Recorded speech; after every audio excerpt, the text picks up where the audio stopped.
Good afternoon, everyone, and welcome to this Google Hangout on tax policy and fiscal regime in extractive industries. So I hope you enjoyed the session this week with Brian, and I see that we have a few questions already. So just to introduce myself briefly, my name is Thomas Lassourd, and I'm an economic analyst at the Natural Resource Governance Institute. I'm based in New York. And I support our country programs in different continents. So really pleased to be with you today. I see there's a number of questions. So I'm going to start with the first one. So it's a question by Somin Dolo, and the question is, let me select it. Brian talks about royalty rates as a form of depletion policy, set high rates to make marginal projects unattractive. And the question is, could government control of equity serve as a way to control depletion rhythm in the post-investment situation? Any evidence of that? So first of all, to come back on the first part of the question, which is a statement that Brian made, that royalty rates can serve as a form of depletion policy. Well, I hope it's if it's not clear for everyone through the readings, please ask follow-up questions. But the idea is that when you have high royalty rates, a number of those deposits for which the total cash cost plus the royalty rate, the royalty payable on each ton of material produced is uneconomical, becomes is left in the ground and is never depleted. And so with lower royalty rates, you have a larger set of deposits that are commercially viable. So in terms of the question, could the government control of equity serve as a way to control depletion rhythm in the post-investment situation? So unless I'm missing something, I think the question hits at the power that the government has as a shareholder in a mining project. And so the simple answer to this is it depends how much government equity the government owns. There's the government needs a certain threshold of ownership to be able to have decision-making power as a shareholder on the board of the company. So there's a threshold of like having minority rights above usually 35%, and then being a majority shareholder gives you a lot more power in terms of actual decisions. So in that case, the government could have control over the depletion policy, but you have to take into account of the fact that the government then there's usually a divide between the role of the government as a tax collector and as a regulator of the industry, and the role of the government as a shareholder in companies. So you talk about that a lot in a couple of weeks on looking at national state-owned companies. So if the management of the shares of the government is done separately from through a state-owned company, for example, then the incentive for that agency is to maximize the returns of its shares, and that usually runs counter to a sort of depletion policy that the country may have, the government of the country may have in general. So even though in theory that government control of equity could lead the government to have better control of the depletion, depending on the actual institutional setting of the extractive sector, it might not be the case. The state-owned companies might have different objectives than the government as a regulator. So that, I hope, answered your question. Don't hesitate to ask any follow-up questions to this. So let me scroll down a little bit to a different participant. I like this question. So it's a question from Guy, and the question is, although African countries have adopted many laws with fiscal incentives so to attract foreign investment to develop extractive sector of their countries, what can explain the underdevelopment we still see in those countries? So it's a good question, and that reminds us that fiscal incentives is only one factor that is taken into account by investors before making their investment decisions. So when let's say you take a mining investor, mining companies, looking at different countries to invest, different potential projects where it could put its money and its resources. And so it's going to take into account the fiscal regime of the mining sector in that country, in those different countries, will be a factor. But first of all, and I think I was pretty clear in the first of Brian's videos, that the geological potential, geological prospect of the project was beyond everything, was the most important. What are the economics of the project itself before taking into account taxation? So that's the quality, quantity of minerals, the ease of extraction, the ease of transportation, and the cost that it will take to extract and transport the resources are the first factor. And then there's a number of other factors, including the available infrastructure, transportation infrastructure, energy infrastructures, the availability of human resources, the ease of dealing with the administration, how responsive the administration is, how easy it is to apply the different regulations and the contractual terms. So all of these factors are very important. Some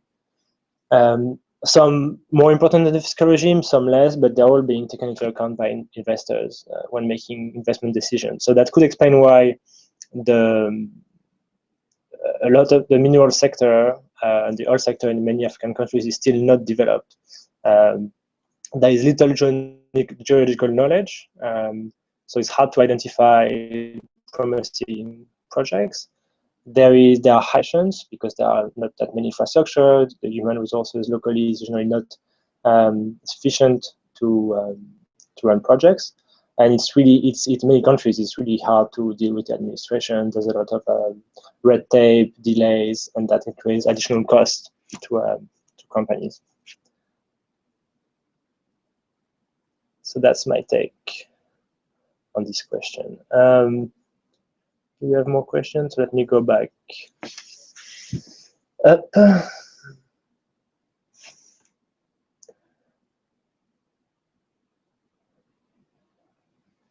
Okay, so next question.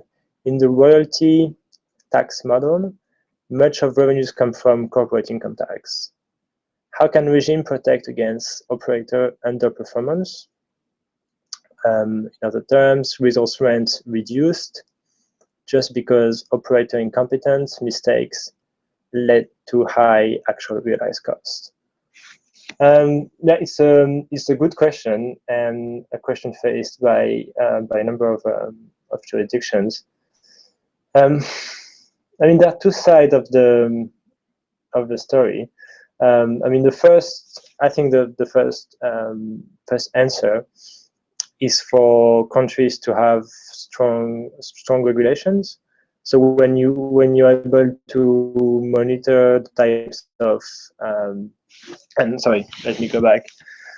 Starting from how you select and allow projects to move forward. So you should ideally the process by which you select a company to work with, the process by which you end up awarding a title for extraction to a company should go through a number of stages where you screen out those companies that are not serious, those companies that don't have the right technical resources, those companies that might end up being kind of like incompetent operators that you are referring to. So through a number of studies, starting from the pre-feasibility studies, that's where you assess as a government whether the company that wants to work in your country and develop a given deposit has the right kind of resources, is using the right technology, is going to be performant and maximize the amount of rent to be eventually taxed. So that should be the first screening.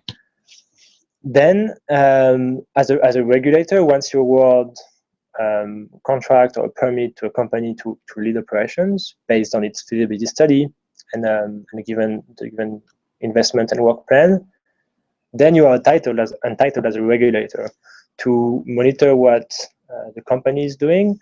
Is it in investing as much as it should? Is it following the right to prevent leakages of revenues, to maximize the efficiency of operations?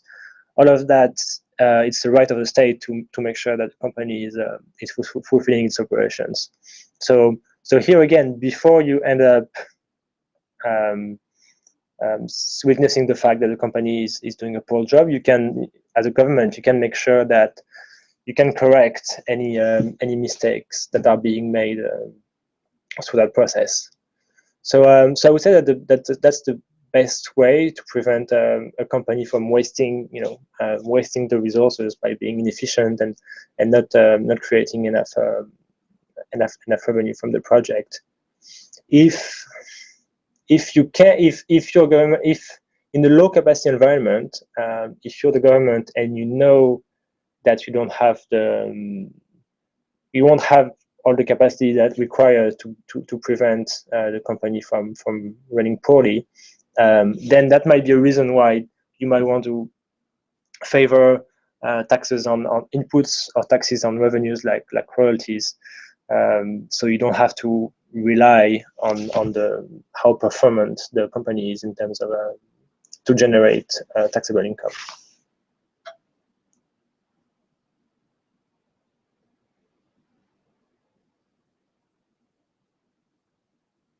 So let me take the next question.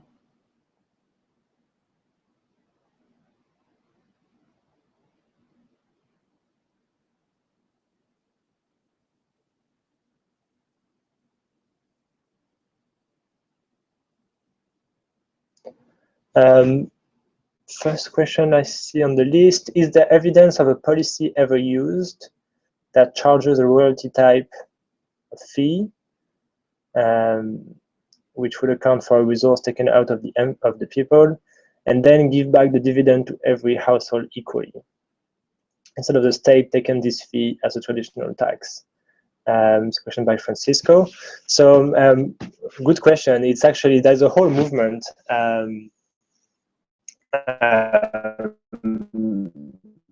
of economists that are in favor of those revenues for a number of reasons that you might probably have read about. So I encourage you to look at this. A strong someone who's really involved in this in the thinking behind this series is Ted Moss. So look him up. He works for the Center for Global Development. But as far as I know, the only country that has tried something of an important, to this scale, is Alaska, which is in a particular the state of Alaska in the United States. And they, I don't think they distribute directly royalties to the people, but the people of Alaska receive every year a check that represents a share of the profits being made in the oil sector in the country. And so the higher the taxes paid by the company, the higher the check is for the people of Alaska. And so that's the experience, which is in a particular setting with a large territory with abundant resources and a small population. And that you can, if you see what happens to Alaska recently, it doesn't protect against any type of microeconomic fiscal issues, but it does play a role in terms of how people feel involved in the sector itself. So I can't go into details on this question, unfortunately today. It would take us too far, but it might also come back up during the course when you talked about revenue distribution.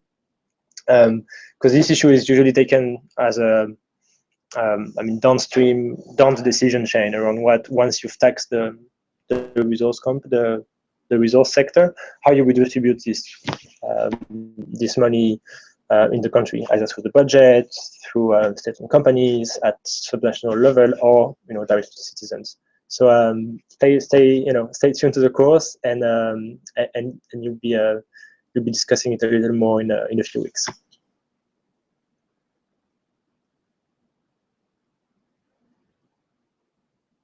Okay, so we have the list of questions is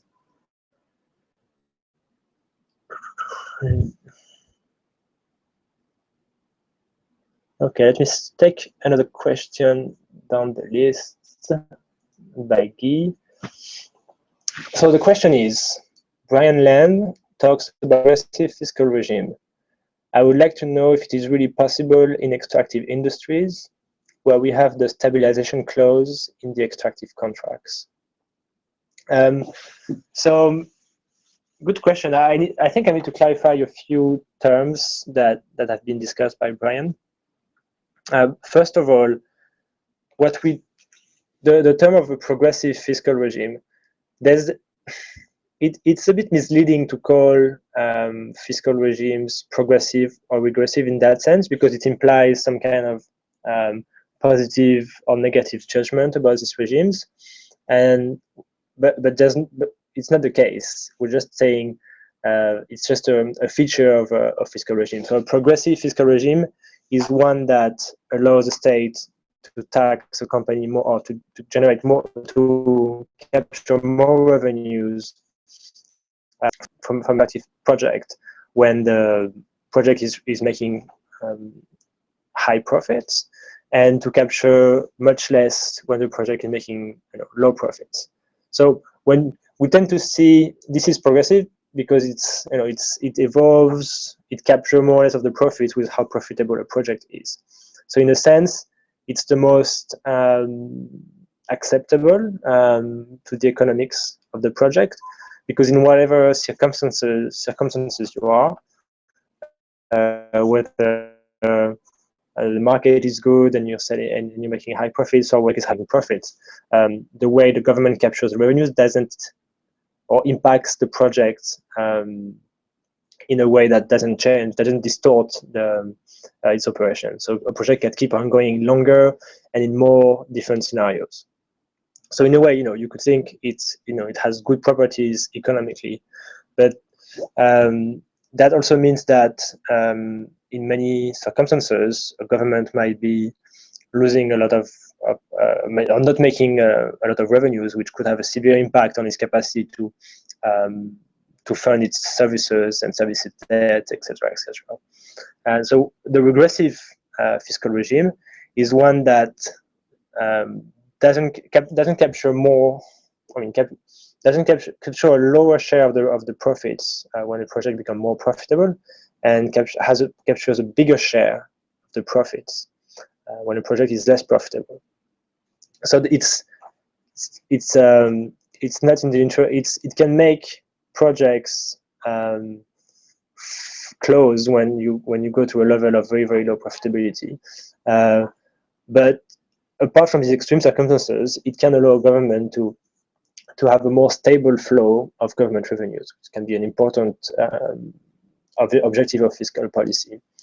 So just to say, there's no positive or negative judgment linked to progressive or regressive fiscal regimes. It's just a matter of which one responds best to your to the objectives of the government.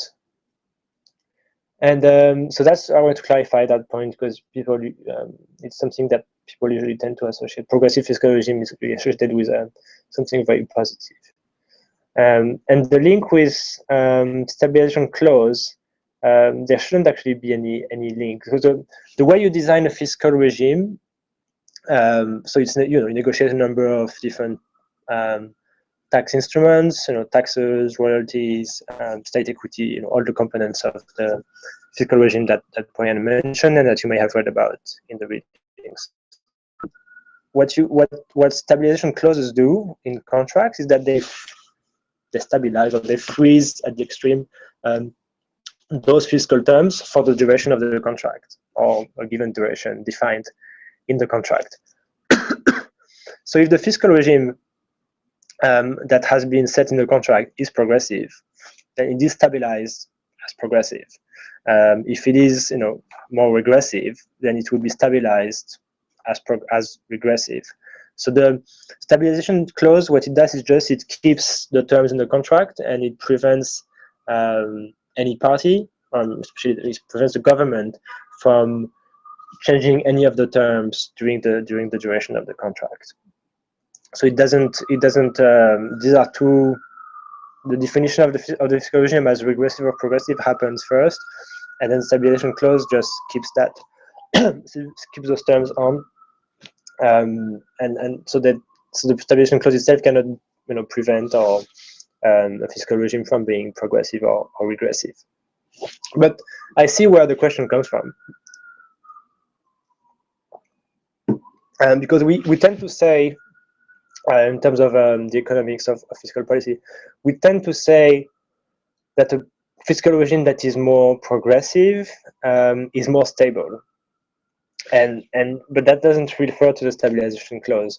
What we mean by that is that if a fiscal regime is more progressive, then, as I said before, it adapts better to different economic circumstances, and the project, in terms of low profitability, for example, low prices, making a project not very profitable, automatically, when the fiscal regime is progressive, the government share of revenues is going to go down, which might help the project keep afloat. And so there will be less need for the company to ask for additional incentives or tax breaks from the government to keep this project going. And in the reverse, when profitability is high, for example, when prices there's a time of like very, very high prices and the project is making a lot of profits, if the fiscal regime is very progressive, then the share of revenues going to the government from those windfall profits to increase. And so there will be less calls from within the government or from within the country to renegotiate those terms or to add new taxes because they feel like the country is not the profits. So that's why we say that a progressive fiscal regime tends to be more stable because there's less pressure from either side to renegotiate the contract than regressive fiscal regime that are by definition less adapted to different circumstances and might create more pressures from both parts to renegotiate when time comes. So that's how progressive fiscal regime can be said to be more stable. So I hope that gets at some parts of the question. Send any follow-up question if you have on this topic.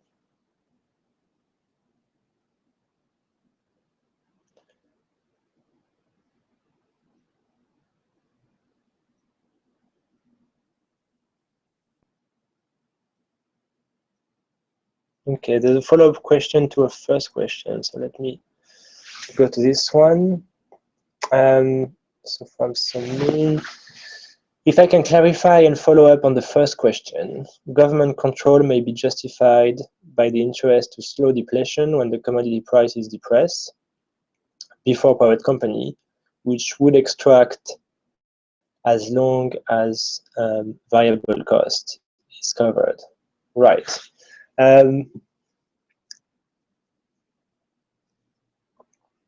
I think I see your point, and we have a good example of. There's actually a really good example of what a difference government control can make. If you and you can find, there's an article by my colleague David Manley.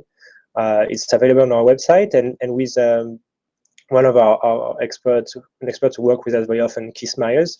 They have looked at the difference between how Norway and how Britain have used their share of oil from the North Sea. So the assumption is that, they look at all of the data, the last 4 decades of oil exploration and production, and the only difference between most data is actually very similar. The deposits are very similar. The type of the cost of exploration, extraction are very similar.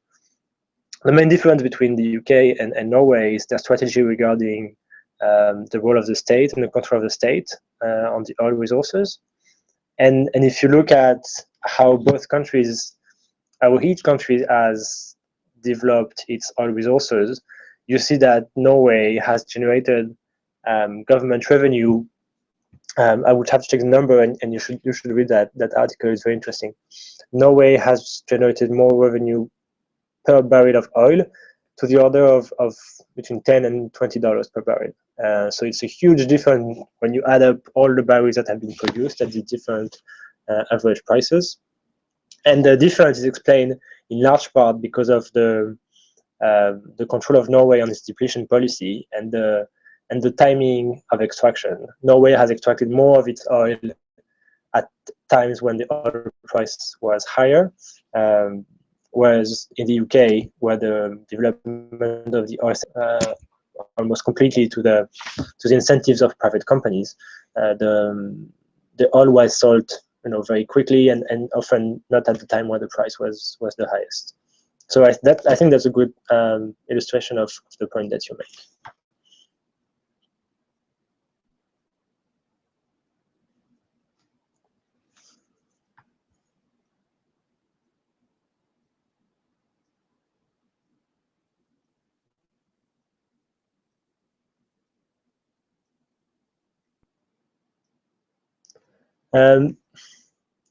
Next question by Veronica. Let me read it first. Based upon the law, how would we persuade big corporations to agree to an extractive cap on resources that would continue to benefit the local economy while building capacity and preserve natural resources? So we're actually staying in the same on the same topic of control over depletion and why and how government can operate such control. So that takes us back to the example of Norway, which is very interesting in that respect. The kind of objective, the government objective on the resource sector that you mentioned is exactly the one that Norway has pursued, and quite successfully.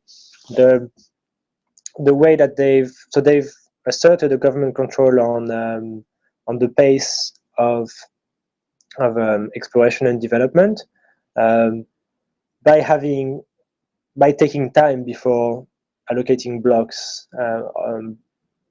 to be explored and developed to private companies, and by having strong requirements on the involvement of the Statoil company in the development of all the oil resources of the country. So it did take a bit of time for this national for Norway to be able to offer through its national oil company to offer the type of human resources, technical competencies that the private oil companies were looking for. So it slowed down the pace of extraction, which was controlled, and how many blocks were awarded to private companies by the regulator. And through that time, Norway built its national capacity to be involved, to have more involvement in the sector. And so by the time it was ready to benefit more from its oil resources by having a larger share of the population employed, by having a stronger role for its national oil company. Then it was able to speed up the pace of awarding blocks, and it benefited more to its natural resources. So that's an interesting example of how it can work. To go at one part of your question about how to persuade big corporations, that's the thing. I mean, you can't really give away. There's the way license allocation works in the resource sector. Once you award the right to a company to explore and develop a resource, so on a given perimeter of land, then you can't really come afterwards and ask the company to stop extracting, because you already gave all the rights necessary. So the only way to sort of control the speed of extraction and have a depletion policy is to keep certain areas of the country out from the licensing, from the license awarding. So for certain part, you can declare certain parts of the country as protected from mineral or hydrocarbon extraction altogether, or you can declare them only open to exploration, but you're going to have a hard time finding private companies to explore if they can't exploit the resource later. And so in that case, if you want to know your resources but not exploit it right away, then you might need to invest a lot of public capital into having your own geological knowledge on what exists in the country. But the assumption that we must work with is that when you involved private capital production, then the incentive is to develop the deposit as fast as possible and respond to market incentives. So it's just a matter of which part of the country you allow private companies to operate and which one do you preserve for later or protect altogether from extraction.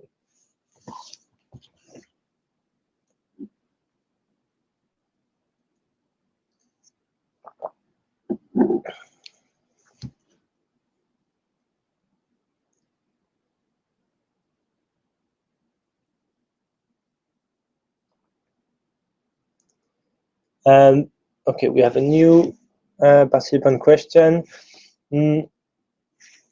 So Joel is asking, addressing the royalties and other tax revenue distribution in all stakeholders such as government, local communities, community projects, with fairness and equitability.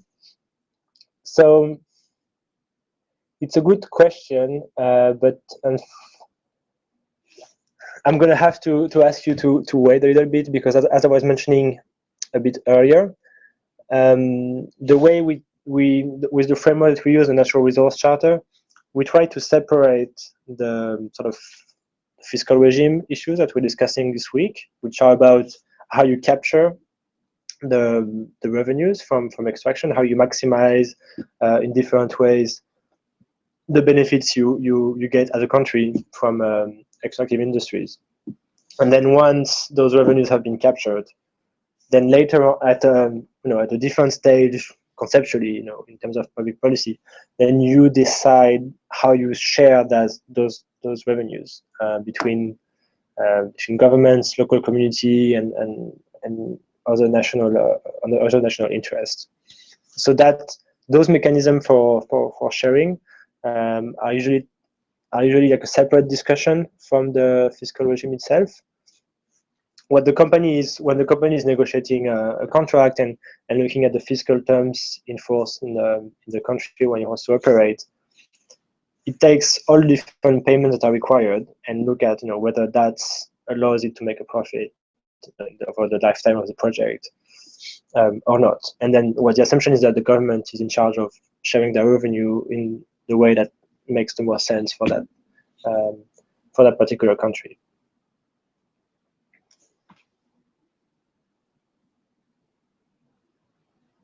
Maybe one word about that, though, in terms of at the project level. So a project will be required to pay a certain number of taxes and contributions. In the fiscal regime, it can be specified that some forms of taxes will be directly paid to a given level of government or local communities. So, for example, a mining project might have to pay a contribution to local development in either a local fund or something in agreement with local communities, and to build schools and create local jobs, etc. Certain fees, certain types of surface taxes or rights to use certain types of local resources might be paid directly to a local government, and those are then paid at the central level.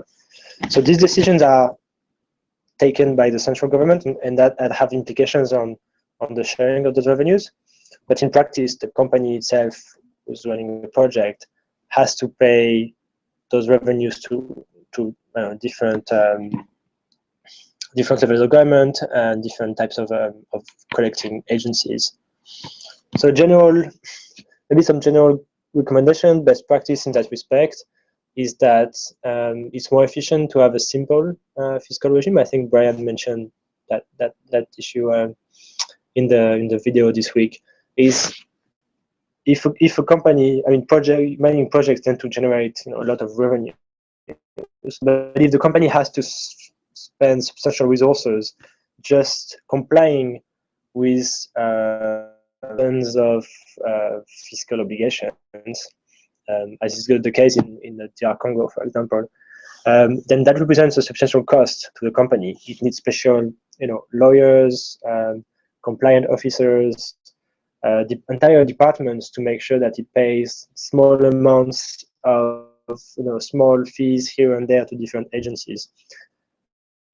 reduces its profits, so it's bad for the company. And if when the profits go down, then the share the government can capture in corporate income tax, which is supposed to be one of the highest government revenues, is reduced as well. And so it might be good practice to try to simplify the fiscal regime and limit the number of small fees that mining projects have to pay in order for the government to maximize the amount of revenues that it can generated from the project.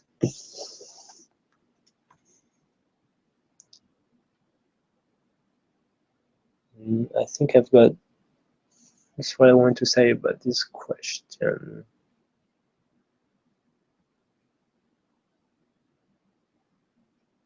And yeah, no, another point, yeah, in terms of good practice.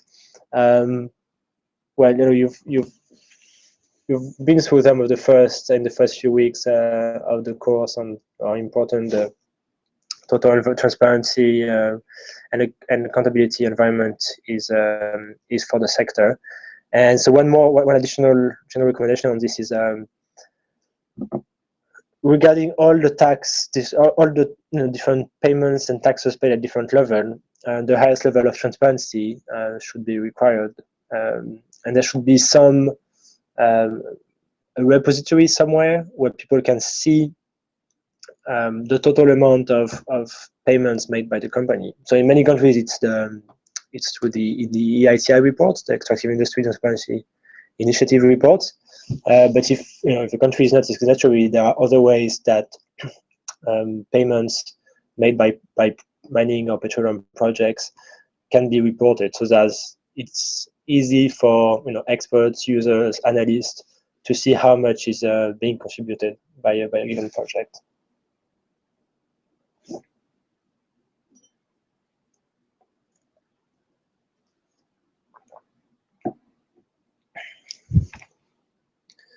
So I have two more questions, which are go back to are more general in nature.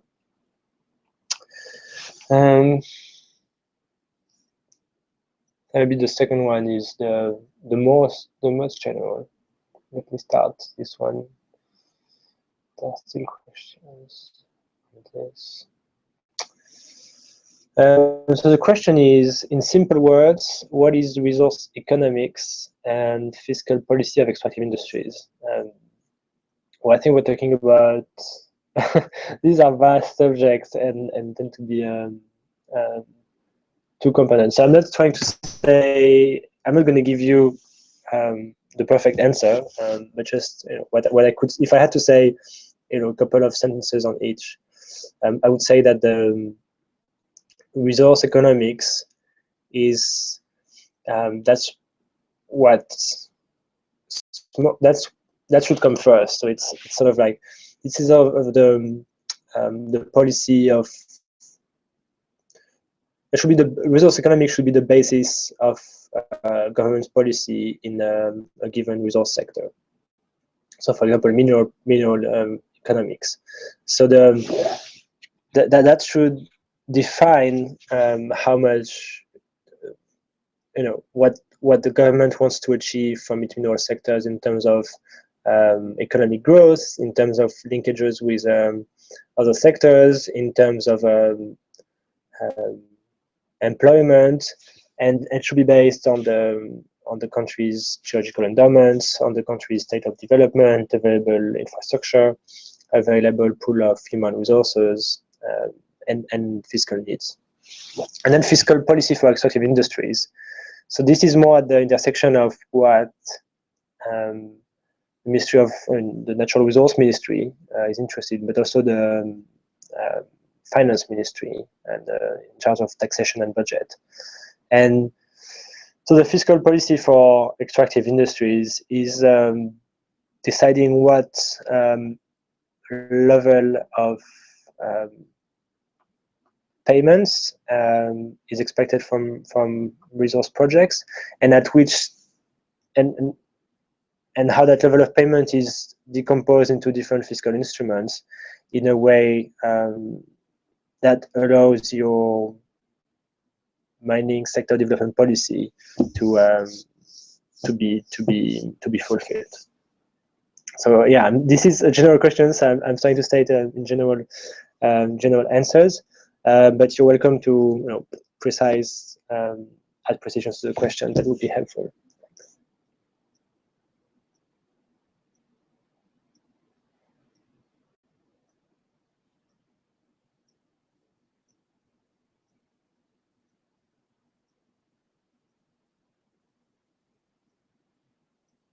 So a follow-up question from earlier.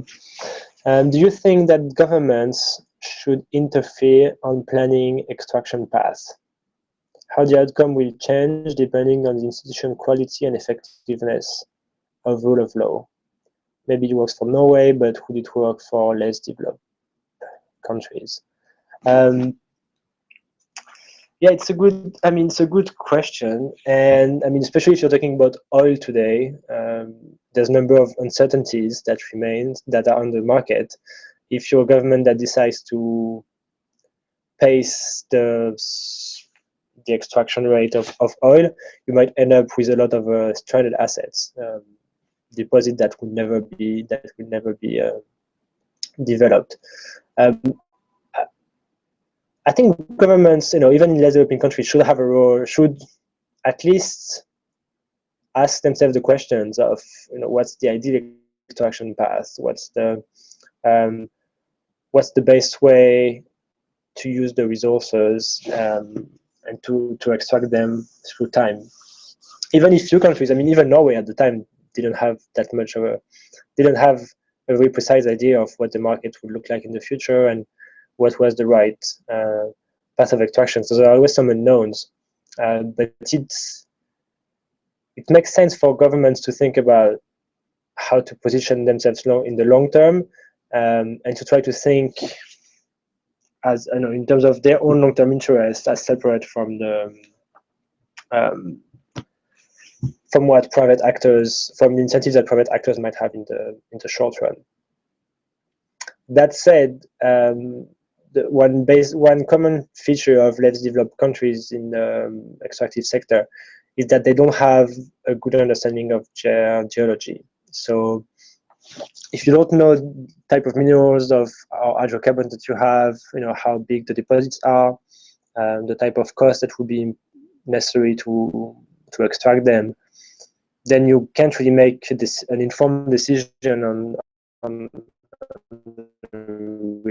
reliable on the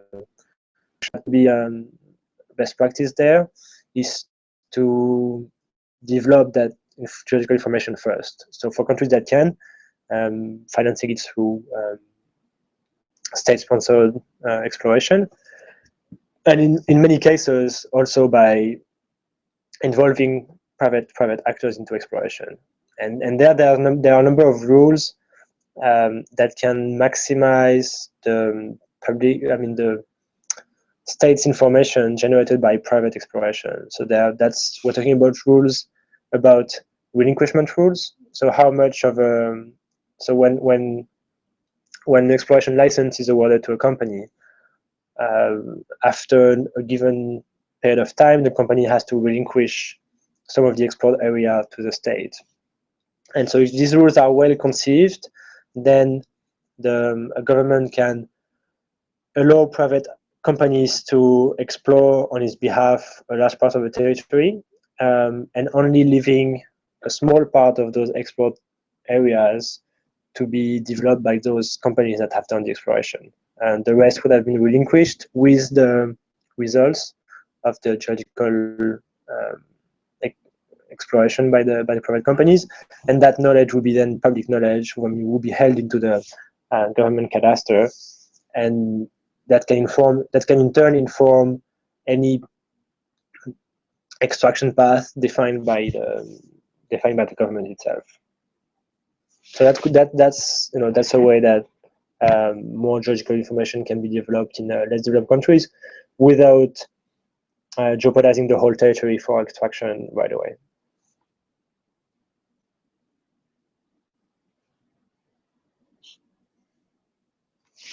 So there's one question left, which I was avoiding because it's very hard. So what is the theory behind, let me select it first. what is the theory behind persisting resource rents? What are the really critical factors? Marginal cost curve, long lead time of supply, limited endowment, market power of producers, etc., and their relative order. So disclaimer, I don't think I can answer that question perfectly, but while we talk about resource trends that might, in a way that other sectors might not have similar types of rents, is it's kind of a distortion in competition. If when under like a pure competition scenario, there's never any rent, because any competitive advantage that a company can have is immediately copied, replicated by another company, so that the products can be sold at the same price or like a smaller price, and the competition drives that trend to zero very quickly. So what explains the persisting resource trends, and especially in the oil sector, as which in a way what Brian was saying earlier this week, is that there's the competition is completely distorted in the resource sectors because of key features of the sector. So among those that you list, I would say that probably the most important is the marginal cost curve. If you imply by that the fact that mineral or hydrocarbon endowments are assigned randomly across the planet and with very different characteristics. So you have, let's take oil for example, and so you have onshore oil in Saudi Arabia, which is very easy to extract, very close to the ground, very easy to transport, which leads to a cost of development and extraction under $20 for most of Saudi Arabian oil. And then you have oil, deep sea on the Atlantic coast, offshore Brazil, or oil sands in Canada, and that oil to be made available and sellable on the market is going to cost per barrel more than $80 per barrel or more, depending on the exact deposits. And so because these are all oil endowments, but because of their geological and physical characteristics, there's a huge price difference there's a huge difference in how much they cost per barrel to be developed, and those type of difference are going to remain in the different minerals and different oil. So whenever the price changes, the more expensive deposits become more or less, some higher cost deposits become feasible or become unfeasible. But that's going to be the main. There's always going to remain that steep cost marginal cost curve. So that's I think that's the most important one. But the second factor that you mentioned, the long lead time of supply, that's an interesting one, because it's been a key factor, especially still the case in the mineral sector. It takes 10 to 15 years at least to develop, to find and develop new resources. But there's an interesting change in the oil sector with the development of shale oil and gas, is that the way the technology behind shale production is such that the lead time of supply is much shorter than it used to be. And so now that's one reason some analysts predicts that the oil price is never going to go up as high as it has been in the last few years, because as soon as the price now increases above $50 to $60 per barrel, then shale deposits in North America become economically viable and can be brought to market in a few months. And so that's the much shorter lead time of supply could be a reason why the oil market is very different now, and the price trajectory is going to be it's going to be different too. If you're interested in that, on that subject, I encourage you to read a recent BPM. I could probably put that information on the Q&A afterwards, or maybe on the site. There's a good assessment of what the lead BP, it's a chairman of BP or the lead economist, explaining why, how the oil market has changed dramatically over the last decade or so, and why the determinants of the oil price that we thought were the most important a few years ago are dramatically different from now. And so one important one is the important change of the lead time of supplies through the development of shale. Another one is the change of market power that OPEC has today. So I encourage you to read that one.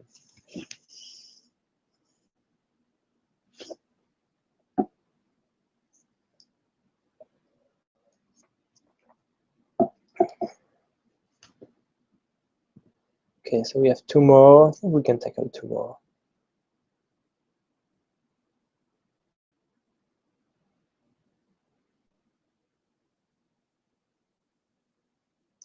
So there's a follow-up question to the lack of endowment knowledge. Is there an NGO that offers geological mining processing services to resource-rich, less developed countries that is able to a preferable extraction path based on technical basis and using private investment economic evaluation tools? Not to my knowledge, but I can look at it. There's a number of NGOs, including the one I work for, Natural Resource Governance Institute, that look at best practice in terms of awarding licenses, make recommendations on type of cadastral procedures that are the most beneficial. But I don't know any of NGO that actually that offers actual geological mining or processing services.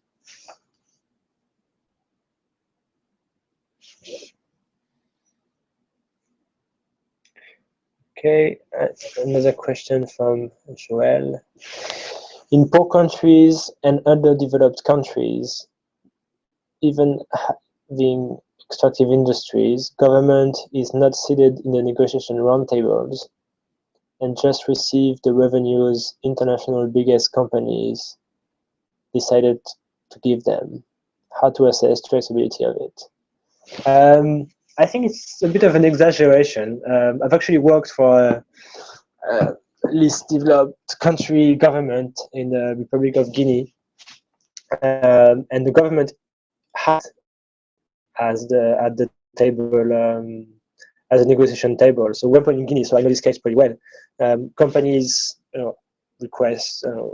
make requests for exploration licenses. They're given the licenses, and after exploration and having submitted a feasibility study to the government, if the feasibility study is approved and including an environmental and social assessment, impact assessment, then the government negotiates a contract, so convention that is called, a contract with the and so the government sent a delegation, someone from Ministry of Mines, someone from Ministry of Finance, maybe a few other expertise that are needed, and they negotiate the terms of the contract with the company based on the mining law that exists, the number of mining regulations, and the model mining contract. And so there is a negotiation, and the final contract is then approved by the Minister of Mines, submitted to Cabinet, and then approved by the National Assembly. So after all of that, the contract is approved, officially approved by the country, and a number of stakeholders in the government and parliament have been consulted and have approved the final result. So there is a chance for the government to negotiate a better contract, terms that are in its interest, etc. Now I see. But that said, I can see where your question is getting at. is that even though the government has a seat at the negotiation table, maybe it's not always that well equipped to deal with that well equipped to negotiate good deals for itself, faced by companies that have usually the best lawyers, the best economists, the best geologists, to be able to negotiate the best. And the government in these developed countries usually have less expertise at their disposal. Maybe they have some experts within government, but they don't have the same exposure, and they definitely don't have the money to hire the best, consulting firms to help them. So for those for those cases, there are a number of initiatives that now exist to provide additional legal support to government. So I mean, there are some programs to build capacity within government. The World Bank does it, GIZ, the German Corporation, a number of other organizations do it. And then there is also some organizations directly fund legal support to help government negotiate resource contracts. So for example, the African Legal Support Facility is an arm of the African Development Bank, and they've done it in a number of countries. There are different initiatives by the same organizations that are running this course that also try to promote legal support to developing country governments in contract negotiation. So I encourage you, there's a website, it's called Connex, but we can also share it on the platform that recapitulates the type of all the institutions that provide legal expertise to governments. And maybe if I read between the lines, there might be another another side to your question. And is that there's sometimes a perception that the way the international tax system is not designed in the best interest of developing countries. The fact that multinational companies are able to use a number of different jurisdictions to make their investment in developing countries. For example, a company investing in a mining company in Guinea might have a subsidiary in a tax haven, and the company and its subsidiary in the tax haven is the one that holds the license in Guinea, and that could allow it to, for example, sell the license without being taxed on any capital gains made on this license. That could allow the company to sell some goods and services to the company in Guinea at an inflated price to increase the cost made for the company in Guinea and reduce the profit made in Guinea. So this kind of like manipulation of the tax system is made available to multinational companies by the way the tax system is designed. And I mean, this is something many organizations are trying to better understand and to curtail. The good news is that also many governments, both in developed and developing countries, are starting to really face the issue. So there's an initiative called base erosion and profit shifting, which was launched by the OECD a few years ago, but has now includes many developing country governments. And the initiative aims at finding ways to prevent companies from artificially transferring their profits from either developing countries or developed countries, but countries where they would be taxed at a normal or high level, to tax havens or other low tax jurisdictions. So I encourage you to look at these initiatives too, and you might be interested in what developing country governments can do through these initiatives, maybe what some NGOs can do to prevent fairer international tax systems as well.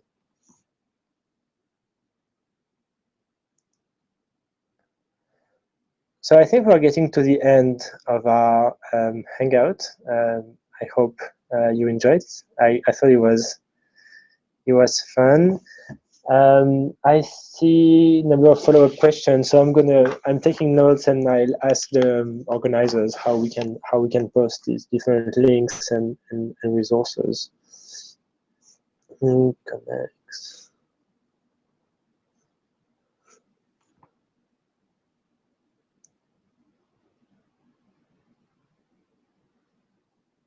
Yeah, the BP oil price study.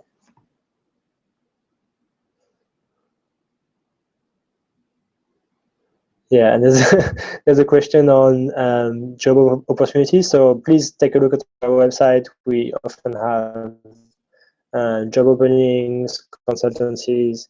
Particular skill or interested in a particular project, you can also send a blank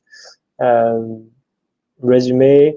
But it's easier if it's very targeted towards a specific field, a specific region, so we can put it in the right database and keep it when necessary.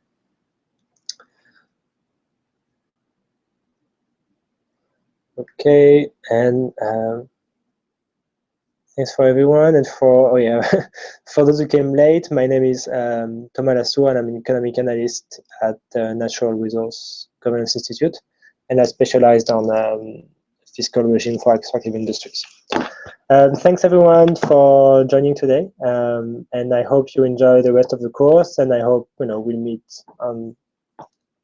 in person one of these days. Thank you.